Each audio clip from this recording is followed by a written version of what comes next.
Now, let us even think about the environment itself. Everywhere was dirty when this government came in. Everywhere was dirty. And then the arboros in Opiwek and elsewhere. But today, all those cleaning strategies, whether it is environment, whether it is the people themselves, everybody is conforming in order to achieve what the governor said in his manifesto. That Anambra said is going to be made a heaven for investors, where people will come invest, relax, enjoy, and of course, live. That's making the Dubai. And when it was SME, because by the time everything is set, you are on. Security developed, Newi developed. And what's the only one okay, is it Okpoko stuff? Ekulobia is now a mega city. I mean, Ekulobia is having a flyover. Ekulobia is having a new stadium. Well done. Ekulobia General Hospital. Ekulobia transport terminal. Ekulobia is going to have,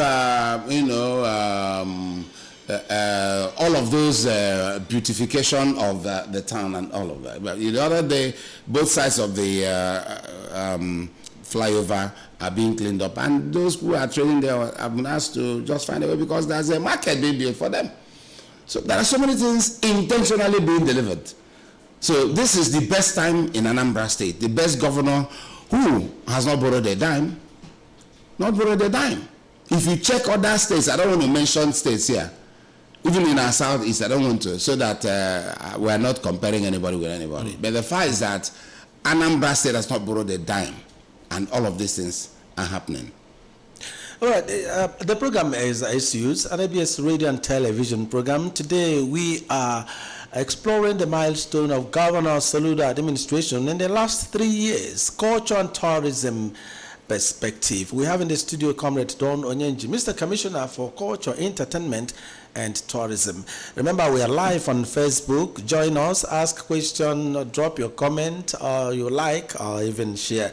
We'll be glad. So you call us on 0904-956-0826 or 0706-538-1320. Before we pick your calls, let me get to you. Ikenyerugo, this issue, but nobody seems to complain. Nobody seems to talk. The issue of noise pollution, now that the governor is set to address this issue by arresting those the corporates. It's in your ministry. What's your ministry's plan about it? Making a saner, beautiful, serene environment means that noise must be controlled. Noise management is very critical. And for some people who think that this is the first time, why should it be those who are making noise? Why would the government? This is also starting now. The governor, in his wisdom, has said, don't make noise. How can you put up a microphone just behind somebody's house? A newborn baby is there with a mother just delivered, and they're having their peaceful sleep and rest, and you're blaring noise behind. Some people with health issues. Yes, some people with health issues. No, we must make a disciplined, serene atmosphere for people to live. Let's not forget that some people who have had challenges of controlling noise menace in the environment have reported to the ministry, and we intervened. I've done that in Nawada, in Bosi area. I've done that in Onitsha. I've done some places in Oka. Noise management is very critical. So let us respect ourselves. The churches, as you can see, most churches these days are restricting their noise within the church. Don't blare these things to the ear of some other person somewhere, because you don't have right to do that. Don't claim that this music I'm playing in my house, my neighbor must be enjoying it. Who told you? It cannot be true. You may be playing pop and your neighbor is trying to play some gospel in his own room, and you're bringing crisis of cacophony of voices and sounds. No, it's not proper. So it is part of the cleaning of the environment. This our governor, has traveled far and wide, and he appreciates what makes a good city. Many political leaders have traveled all over the world. When they come back to their environment, they don't make any effort to clean the places. Rather, they will go there and enjoy themselves. But this governor says all the general hospitals, and including the new ones, 5 general hospitals now, must be good enough to be equipped. If you go to Amako, so many of such equipments are brought up with good modern facilities, neurosurgical and all of that. So much. And elsewhere, the health centers are being worked on right now. You are doing a new city. So this is not a politician like others. Professor Soludo is bringing everything he knows to Anambra State. Everything he can do to Anambra State. And across every sector, we are working and enjoying. That is what we must do. He's not thinking about the next election, just like many politicians do. He's thinking about the future of the state, development of a state, the generation that are here, and those to come. That is what a good leader thinks about. So you can liken him to the MI Paras and all of that. That's what he's doing. We're not talking about the farm, the palm trees, free seedlings, and the coconut and all that. There are so many things we can talk about. Anambra, so many things. And you can't even finish one sector in 1 hour, 2 hours, 3 hours. If you go just too many areas are Makafa. We have not even gotten to tourism, culture. Okay, is it music? May you clean this temp site. We pay a double carriage. We buy buy all cannot. Above family fan. See by Sinka, from new Munze Choy now, Osinamansi, 15 minutes, or go now. Because why in 0706 538 1320 0706 538 1320. I think what we are doing here is to remind you Mr. Commissioner for Culture, Entertainment and Tourism, no, Mr. Don Onyenji Ike Nyelugo. Bwani kanyi etinyono ni hane kwibu stakeholder. Hello. Hello. Aine Kenegi. Yes, I can hear you. I said good afternoon. Good afternoon to you. Yeah, Mecca speaking from Asaba, okay? Yes, welcome. You see, I love what the governor did. I think they said what he did was he yesterday or day before yesterday in main market. They say he visited main market, okay? Go ahead. Then the man was disturbing the peace of that market because he was preaching. So he stopped it. See, how will you walk into the market to buy something? Are you hearing me? Yes, go ahead. How will you walk into the market to buy something in Onitsha? And it's 12 o'clock. And there's now and I want can you change 1,000? Amen. It's 1,000. Amen. Is it not a deceitful prayer or a better one? How will you be paying and be selling market, be giving page? See, if I know someone is paying, will you never tell me that you are in shop to buy goods of what 1 billion naira? Will he listen to you? He will not, but after if you disturb him, after paying, he will give you serious money. If you didn't necessarily see what you do, how will a black man, Islam will be paying and be selling market, amen, or 1,000, amen, give me change? Is he not so deceitful? Prayer is very, very, very good, but on prayer is a deceit. Thank you. We need total reorientation. I heard that the governor was in Onitsha. Yesterday, he banned somebody from prayer, and it's like he gave him, was it how many kind of what? The people in local should pass a bill for that. If there is certain piece of the community, prayer is good. Even devil know that prayer is good, but Onitsha prayer is a deceit. Thank you. Another thing I want to talk about. Okay, hello, are you listening to me? Thank you very much. He says he wants another. Okay, go ahead. You say you're not hearing me. We can hear you very clearly. Go ahead. Okay. There's another thing. You said that the governor has done 400 kilometers of road. I think so. You said that is what you said. Yes. See, the total road in Anambra State is up to 400 kilometers, both federal, state, and local government roads. Yes. Is it up to 400 kilometers? See, do you know that from Onitsha is about 100 kilometers, Abi? That's from there to 400 kilometers of road. You see, most roads that the government did is just filling potholes. Is it when you fill pothole that's about 4 square, about 10 centimeters, so you say it's 10 kilometers? We should sit up and start doing the needful. That is how countries are being. Thank you very much. You said, not be prayer, not be God. God has never been. Emeka, you called in from Asaba. How often do you come to Anambra State? It's in Anambra State. We are doing something. That is why I'm in Asaba. Okay, I came down from Lagos. Okay, that's what I'm trying. My dad is living in Onitsha, so I frequent Onitsha every time. It's like I'm living there in Onitsha. Anambra, anywhere. I'm Anambra, and I move around. Side on Anambra. Apple side in Anambra. Anambra. Kedu obodo gị na Anambra State? You're talking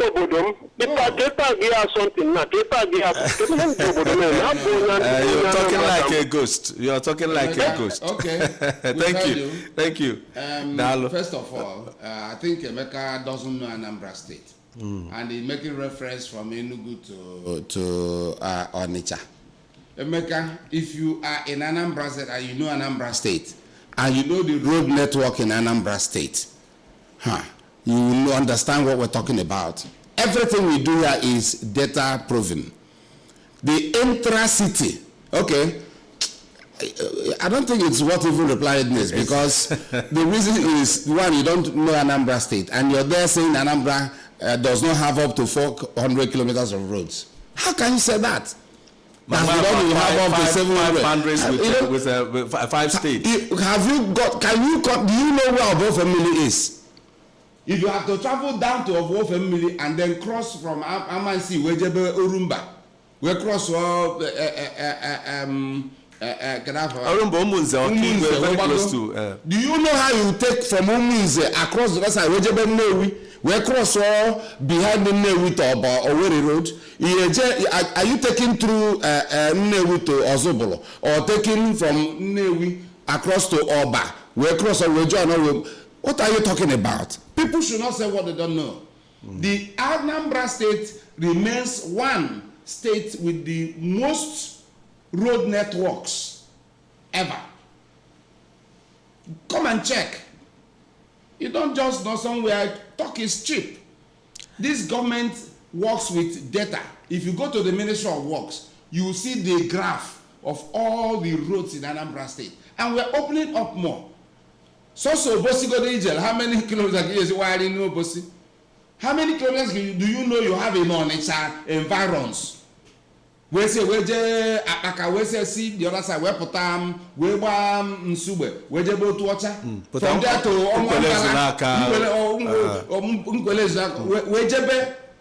even where we didn't go to Aguleri, Nandeda, where a hospital has been built. Close to Egala and Kogi.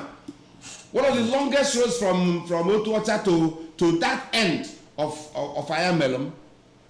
No, man, please. I don't know where you're coming from. Emeka conclude by speaking like a ghost. He started well. Have you gone to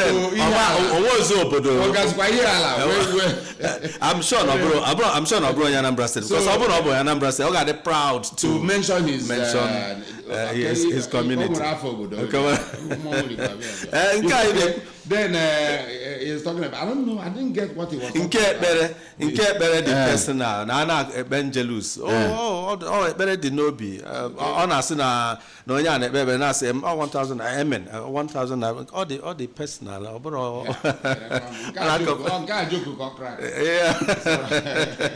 Oye trader no Onitsha we na go ebie.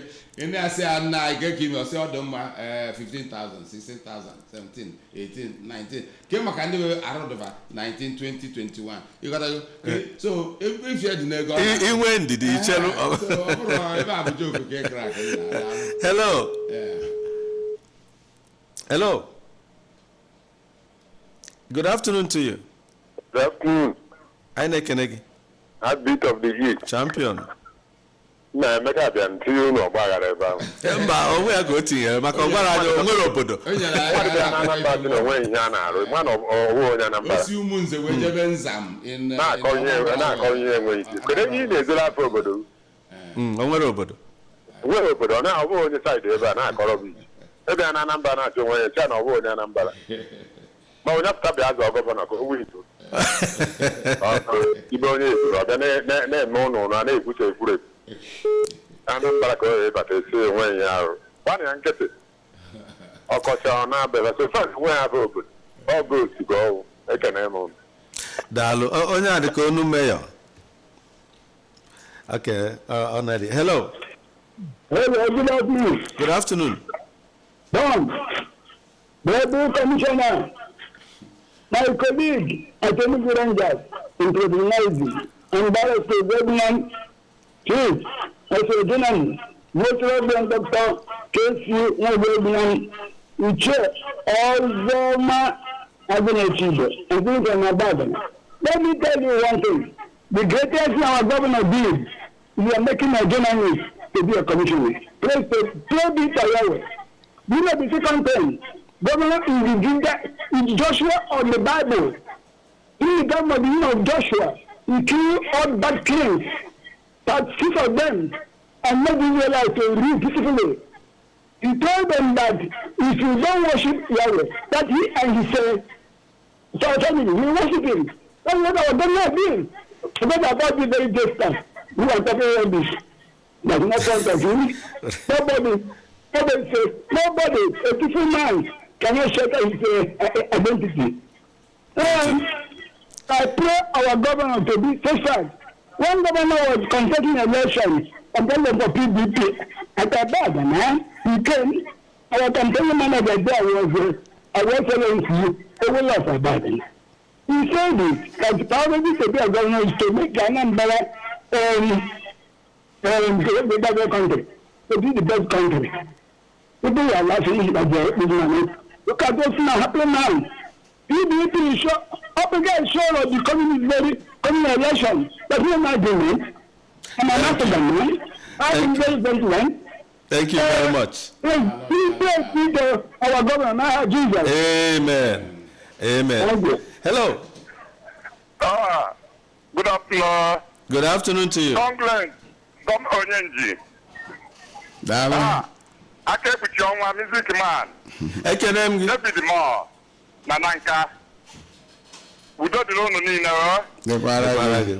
O nwere onye nke bịara mbụ na-ekwu ka anyị ghara ịgaba ebe ahụ. For example, ebe m bi Okpoko ka m kwata 1980. Ebe anyị nọ na head bridge, o nwere mgbe mmiri na-ezo ndị mmadụ ndị Okpoko nakwa anọ. Ndị kwebe ha na-aṅụ ya ọṅụ, ndị Okpoko nakwa ụnọ. Maka ọ na mmiri zo ha na mgbe ahụ ebe niile palalala m. Mana ekene dịrị Chineke ibe dị mmadụ kwana mma ịbịa n'Okpoko. Ndị ọnụ na-amụgbu anyị amụ na-asọ na ụtọ Okpoko ka echetere. Ọ na-asọ Okpoko ka echetere. O nwesịta ka mmadụ dị n'obodo ukwu were eluwa. Ọ na-ahụ mgbe ahụ mmiri tojuo anaghị abụ ụzọ. Ejesi ụzọ Elephant House. Mana ugbu a ana m esi ụzọ ahụ aga bee Delodu. Nekene ebe ọ na-arụ ụlọ ọgwụ ọ dị nso ebe ahụ. Nekene Chinebele dị about 190 something their street. Anaghị eti ma ọ na-aga. So ka ị wee bụ eti esi adị onye anapụ ha ọma na-anụ na ntị ịbụkwa n'anya iwere ụkwụ jee onye ọbụla chọọ ya bịa nekene mgbuka ụzọ mgbuka na ebe niile so nekene ebe a na-ele ọkọ n'Ọchanja o nwere mgbe ọ na-awa na-eme pampampa mana ịga ebe ahụ ije amazi mgbe iru roundabout so anyị na-ahụ ya agaghị kwuo na onye achị etu asị mba anyị na-ahụ ya anapụ ya ma ije eje ekene dịrị Chineke ọkwa mgbe a na-amụ ndị Okpoko nakwa anọ ndị Okpoko 1980 wee rue na Daalụ David Moore. David Moore, daalụ. Anyị na-ekele gị. Thank you. Ka ndị ọzọ nwee ike itinye ọnụ. Ọ dị maka anyị bịa to back to Mr. Commissioner. The program is Issues, an ABS radio and television program here. Anyị na-ekwu maka the Milestone of Governor Chukwuma Soludo in 3 years. The milestone of Governor Chukwuma Soludo administration in 3 years. Culture and tourism perspective. In the last 3 years, I get no why to Pianka. Caribbean culture. What has changed? I get metwakana culture, metwakana tourism, metwakana creative economy and entertainment. Caribbean culture. Okay, Darling, in culture, what has changed? When uche in the Anambra state na for anata. Uche in terms of KKC eme ifenkai deka ndi obodo amala amalo. Abia na ife gbasalo mmekọ mmadụ na ibie anafọ achịkọ ya. Abia na ife gbasalo kedu ife enu eji mara ndị Anambra, kedu ili ife aime na bai ihe gbasara ife olili ife osisi unu na anyị na-afụ na ma akwa ekeleke ma akwa ebo ekele fancha bụ ka etinye uche onye ọbụla n'ife ihe emenwu n'obodo. Mgbe Gọvanọ Soludo bata, gọọmenti abata, a na-ekwu okwu made in Anambra, fancha bụcha culture and tradition. Kedu ife unu ya na-eripụta na be unu? Ị bịa na side ife a na-akpọ healthy living with Dr. Noye Soludo. Ife ahụ bụ ife gbasara nni be anyị. Inekwu anyị fụ na onye ọbụla tili aka ịkọzi nni ma nke ị nwere ma dị na organic food. Ị bịazie n'ihe gbasara nke na-afọzi nke nkịta ma oke ito ma ihe gbasara ori ma ama. Ịfụ na kịta arụjụlụ onye ọbụla oyi dịka kedu ife dị mma mmadụ ya eme. O nwere ife bụ omenala ndị mmadụ. Omenala ndị mmadụ bụ na ịgba mbọ. Ịgba mbọ etigo n'ebe ndị 1U2 skill nọ. Ịgba mbọ ya na ịgba mbọ ya na ife ndị ọzọ bụ omenala kafa bụ jee ka ị mara ife ya alụ akụzielu ya. Nke ọzọ bụ ihe gbasara ekpemekpe anyị na-ekpe. O nwere nke gafụsi n'ibe adafuo n'ibe asị mba nke abụghị omenala anyị. Ọ bịara abịa ka anyị mee na omenala na anyị ma na nwere ebe ije na Anambra ihe na-afụna na ndị a nwere ogwugwu traditional religion ọdịnala ndị ife adịcha mana o nwere ndị eje mmadụ ama nje obodo ọzọ jee kote alụsị ma ọ kote etu esi eme nke aka wee nwee ego ọ dụbụrụ be anyị ịghọtago. So ọfa ncha na-eme na nke ikpeazụ a dị anyị ọnụ na-ekpelu ekpe omenala traditional religion kpebie afọ ya ma na ị na-eme na ọgwụgwọ nke ka ije kota pụtazie ụmụazị be anyị na-ekwu na anyị na-agba mbọ na-alụ ọrụ na-etinye na Facebook. Ịpụtazie ịgwabafa na iwere nke iri eme ego iwere nke a iri eme ego iwere nwuchi eme nke a were n'ime nwa mmadụ ọgaranya mana o nwere ife afọ ọ na-alụ ọmanwụ bikos ife abịa mebibie obodo. Ọha kpata eji asị ọkwụ ọtọ ekene eze. Ị na-akwụ ọtọ ekene eze onye ka ị bụ? Onye mebi omenala ka ọ bụ na agbalị kwụ ọtọ kene eze. Ife butere bụ na ọ kpatakarịziri eze n'ego kpatasị karị ọbazie na nwatakịrị kpatakarị ego okenye agbagbuo onwe ya n'ọsọ ozi. Epụtazie n'otu ụmụnna a na-ekwu bikọ maka na ọ kpatara ego a na-amara ka o si kpata ọ bụzie yawa na ewu ụfọdụ ya agụzi akwụkwọ ụfọ bụkwanụ omenala, that the way of people's life culture, that is what it is. Ya bụ na ime ya anyị fụ na ife niile a na-achịkọsịfa ka anyị malụ na ife anyị na-eme na be anyị dị mkpa. Ịgbasala asụsụ ọ dị mkpa rinne anyị nafọ eme ọkwa gọọmenti alili ji rikwa ọrụzi omenala. N'ihe eri ji bụ omenala ndị Igbo. Ịkụzie ka esi arụ ji were ụkpaka na ụmụ ive ogiri na were azụ mụkọnye afọ tinye ụtazi ịgbabazi fancha bụ omenala culture. Anyị tikwuru mmọnwụ na gọọmenti a bịa niile mmọnwụ mgbe a na-eri ji ife ndị ọzọ omenala ife ndị obodo ndị ọzọ na-eme gọọmenti a na-ejegbadi ya ma ọfala agbara agba ma ndị mechala emume omenala adịghị aṅa anyị na-ejegbadi ya na-asị ndị obodo because ọ bụrụ sọsọ gọọmenti ka a na-asị mee ife anyị na-ene anya bụ kedu ka ndị be anyị si eme ife. Ị na-efu na Christmas na arụ agara aga ndị na-eme cultural event carnival, cultural carnival, ụmụ akwụkwọ, ndị ụmụnna, ndị obodo, mmemme kalele. Ọ maka na ife na ma culture anyị, omenala etu anyị si eme ife fa nchapụtazịrị kịta onye ọbụla na-enwe aṅụrị. So ọnya imekwa ya ahụ efe na-eyi efu na ndị mmadụ na-eyikarịzi afọ eme na be anyị, ọ bụrụzi nke ndị ọcha. Ụmụ ife abụcha ife anyị afụga wee sị na ife ndị anyị na-eme n'obodo na-adịkwanụ mma. Ịbịa anyị baa na tourism na culture, ụmụ ife a na-akpọ cultural tourism. Imekwa anyị ife anyị na-ekwu maka nri anyị na-eri, local cuisine, oyibo kpọrọ ya gastronomy, o so n'ife a na-eme na tourism. Ine anyị fụ na ndị be anyị a na-esi na-arụ na-agba mbọ kịta, ine anyị maka ya esi mee na-ekwu kọọ ife, rie organic food, a na-emecha fancha niile na tourism a. Ịbịakwa n'anya fụ na kedu ife eji wee mara anyị na ịbata Anambra, ọ kedu ife enwegasị. Anyị jelu Wurizuka Cave and Waterfall mbọsị a fụ ka ọdụ fụ ndị anyị na ndị bata kịta ilu ebe ahụ fụ n'onwe ife akpaba aka nya bụ Wurizuka Agụleki Anamjiji batakwuzi a na-achọ ibidokwa Ọka City Park ekpocha gị ekpocha design bagie mgbe tere aka kịta ya afọ ife alụ ya Solution Fund City or tourism capacity 5,000 plus. Odugo in weeks times now nya izuka one mo neketa aya commission ya ụwa niile ya na-abịa ebe a na-enegharị anya. Ụfọdụ na-ejekwuzi ejefu ilu ebe anyị fụ sports club, ilu anyị fụ children's amusement park, water park, ilu anyị family fun center, ọfancha niile bụ tourism. Nwere ya tọrọ ọkpa ebe ahụ a na-asị ọgịdị na-eme. Government house a na lodge a na-alụ ebe bụ one of the biggest, about the biggest any state government law. All tourism place ka ọ bụ sekịta nlegharị anya ilebe anyị ga-arịgide sọmkpuki ya na-eti nke amadogoro dị not just ka ahazizie chọsọsọ mmadụ eju gọvanọ akwaba n'ebe a nụnụ ndị gọọmenti akwaba ebe ahụ ebugharị ọnọdụ onye bata Anambra ọma na ọ batala steeti ọ bụrụ construction site a nọ kamgbe emere Anambra how many years ago mba nụnụ amụ nwoke ya bụrụ nwoke, amụ nwaanyị ya bụrụ nwaanyị.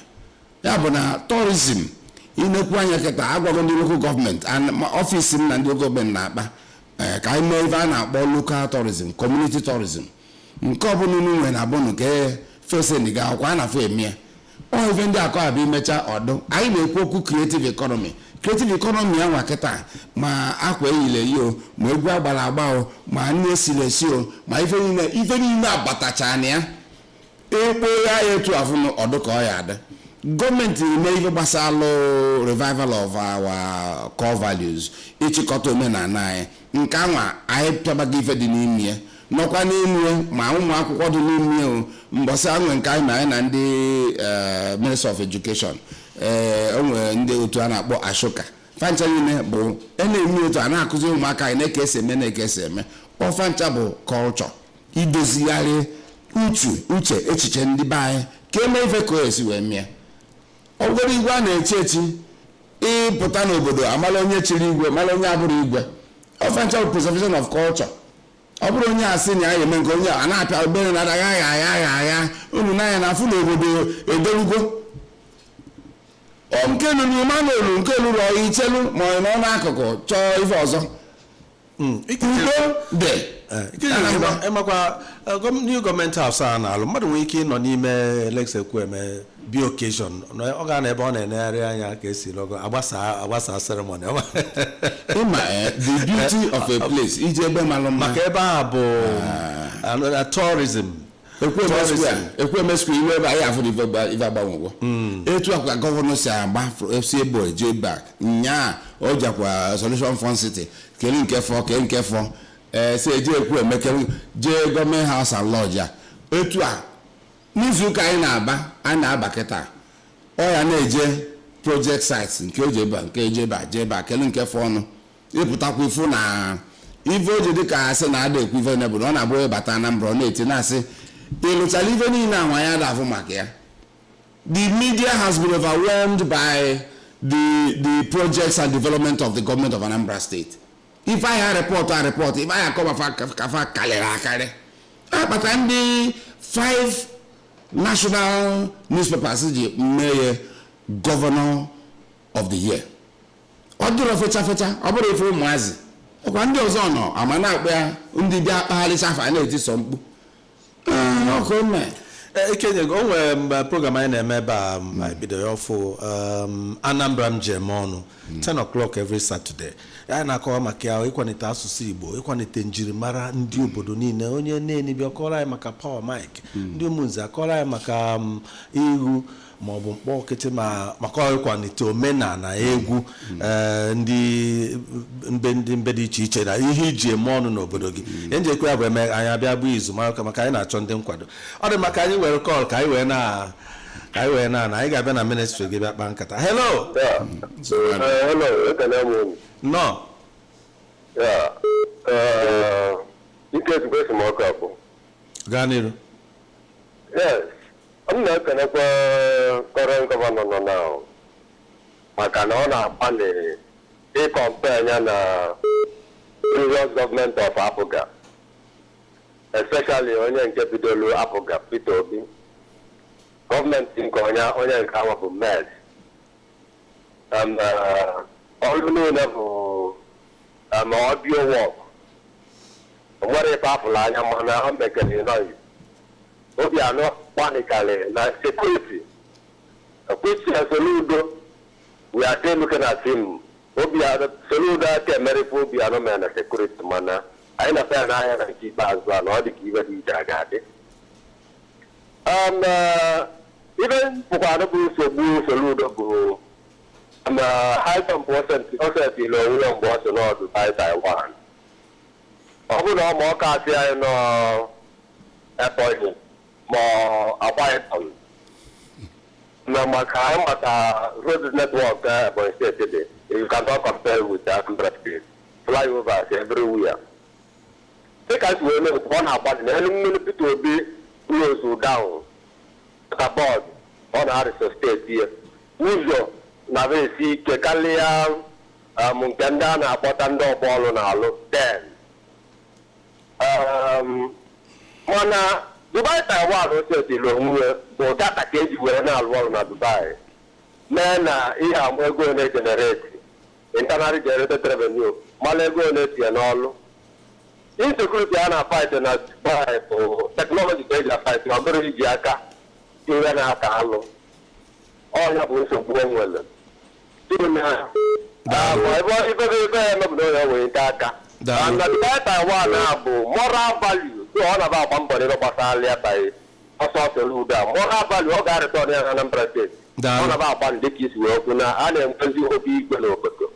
thank you. I'm small to his elbow and my over some step of changes on them Anambra come on and Anambra support to her. It's a pretty on our money, I must say the truth. Even though Africa also play politics, it's insecurity. Oya ka izu wejo ihe ndị mmadụ kwesịrị ime ka gọọmenti na-aga n'iru. Hello. Hello, good afternoon. Hello, good afternoon. You see, Emeka never said, okay, Emeka speaking, Emeka never said, and we not say that government Soludo is not doing anything. That is not what I've said. Emeka Ibonye Ebe na Anambra State. Emeka even if I am blind, okay? But I'm from Uganda. Emeka never said, and we not say that government Soludo is not, even if I'm a blind man, okay? But what I am saying is the 400 kilometers of it you say that he has done. That is what I'm saying, talking about. So people should correct the you have not measured the kilometers around Anambra State. He measured, he get jebe around Anambra State, measure how many kilometers of roads anywhere. We baby jereje. So can happen na im argument nka abona anya ozo anya agota gi he na-ekwu. Daalụ. Last caller, hello. Hello. I'm everybody no, I just call from Bukuta. You can get 30 seconds, Kingway. Okay. We do that fire. I'll tell you. Like in Mother, still going in here. Those are also the solution. You want to go to the city of Man. and even I have community. Because officially too, I can never also say. I don't have a community very good in there. Often I also go on or that, yeah, or do go say. Before 30 years, and I'm bad brother. So when I check them when you are but I can't say now, that's I read now, the Greece. Go every year nice, good now. You have a community. Go ahead. Thank you. Thank you. Onye asị yoga na asụsụ Igbo. Ọmakwana Professor Soludo bụ onye we keep ọsụ Igbo for 1 hour. Kita ka ọ gwa anyị na ya bụ onye oga. Ihe ike inyocha kita bụ na ọ bụrụ onye oga. Ike nyere ka anyị pịachiwe kedu ihe gọọmenti a ga-eji suo aka n'obi si hip ure anyị agbago 3 years convince ndị mmadụ ahead. Ya amam case ago. If I go kadere. If I roll kadere. Oh, ye kubo hospital. Ko obu roads ki ye kube. Ko free education ki ye kube. Ko ma flyover nda chọrọ me ko makandia. Ko palms. Kedu advice ị ga-enye onye Thomas onye osingo kedu advice ị ga-enye ya maka ihe niile alụ ada ekwete? The beauty of even in bụ na enwero opposition voice na Anambra State. Ife ji ama gọọmenti na eme ọfụma bụ na ọ bụrụ na asị na mere nke ife niile anyị ekwu emechagofa ka na-eme. Onwero maka ina anyị fụ kedu ogbi ya si eti gọọmenti anaghị arụ ọrụ. Anyị mekwa nzukọ mbọsị a maka ndị hotels. Ife agwa hotel normal because onwe onye na-ajụ na-asị na mistake Soludo maybe say na eme Anambra, Dubai na Taiwan. Omaro Soludo is a tall dreamer. Ebe ọ na-set high jump. Ọ bụrụ small dream onye na-anya esi ife a ya eme ọmame ya.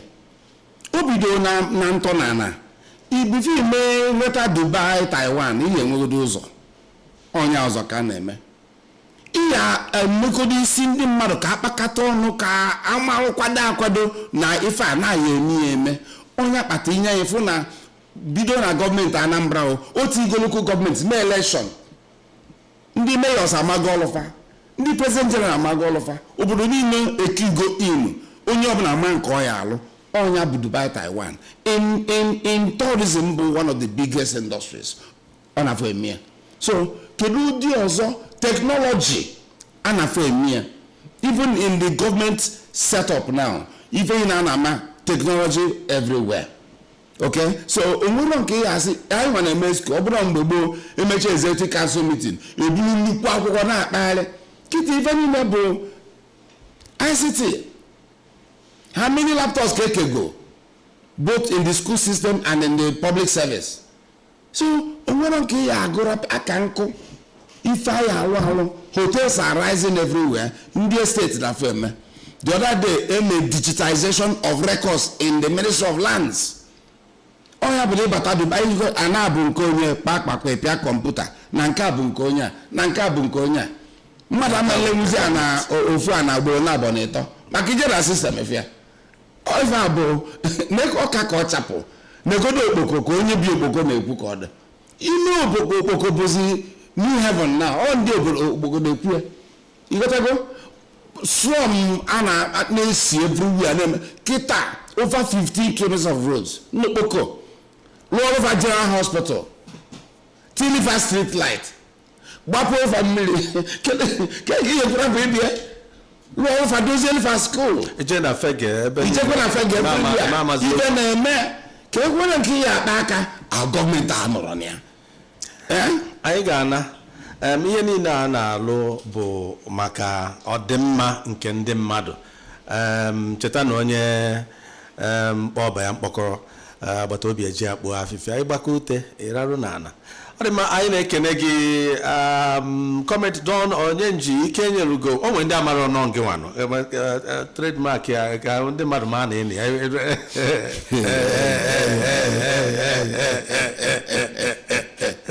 oh yes that hey Mr. Commissioner for Culture, Entertainment and Tourism, Anambra State. Thank you for coming. Maka na ekwu maka esi na anụrụ tata ọnụ echi. Abum eze ọnwụ n'afa ndị niile n'ebe a. Of course my producer Adon Oyeji ọ n'ebe a. Anyị na-asị unu daalụ nụ maka ịnọnyere anyị ka anyị nwee nụ n'izu na-abịa abịa.